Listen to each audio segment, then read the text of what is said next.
नमस्कार, म शोभिता गौतम। हिजो कानून न्याय तथा संसदीय मामिला मन्त्रालयबाट हामीले एउटा महत्त्वपूर्ण निर्णय गरेका छौं।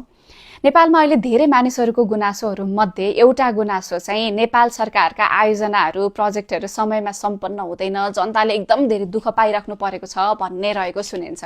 यसो हामीले बाटोतिर हेर्यौं भने पनि नेपाल गभर्नमेन्टको प्रोजेक्टहरू निकै समयसम्म चाहिँ त्यो सम्पन्न नभएको हामीले देखिरहेका हुन्छौं। अब एकातिर प्रोजेक्ट सम्पन्न नभएको कारणले जनताले दुःख पाउने पाटो त छँदै नै छ, तर सँगसँगै त्यो प्रोजेक्ट समयमा सम्पन्न नभएको कारणले गर्दाखेरि त्यो प्रोजेक्टको कस्ट पनि बढ्छ र देशलाई आर्थिक भार पनि परिरहेको हुन्छ।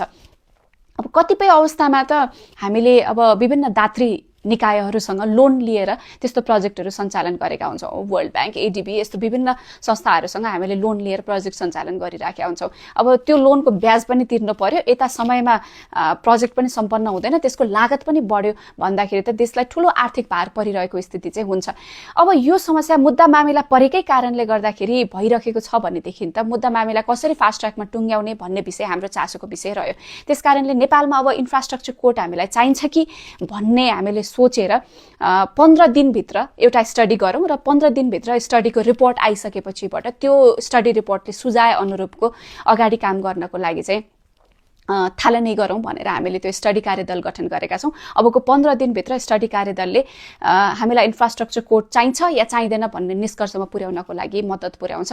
यदि अब संविधानले विशिष्टीकृत अदालत गठन गर्न सक्ने प्रावधान राखेको छ, हामीलाई इन्फ्रास्ट्रक्चर कोड चाहियो भने पनि हामीले गठन गर्न सक्ने भयौँ।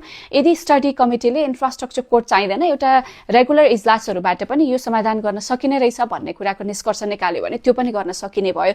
यद्यपि अब यो स्टडी पछि चाहिँ मुद्दा मामिलाको कारणले गर्दाखेरि प्रोजेक्टहरू लम्बिएको डिले भएको कुराहरू छ भनेदेखि त्यसलाई समाधान गर्नको लागि चाहिँ मद्दत पुर्याउँछ भन्ने मैले अपेक्षा लिएको छु।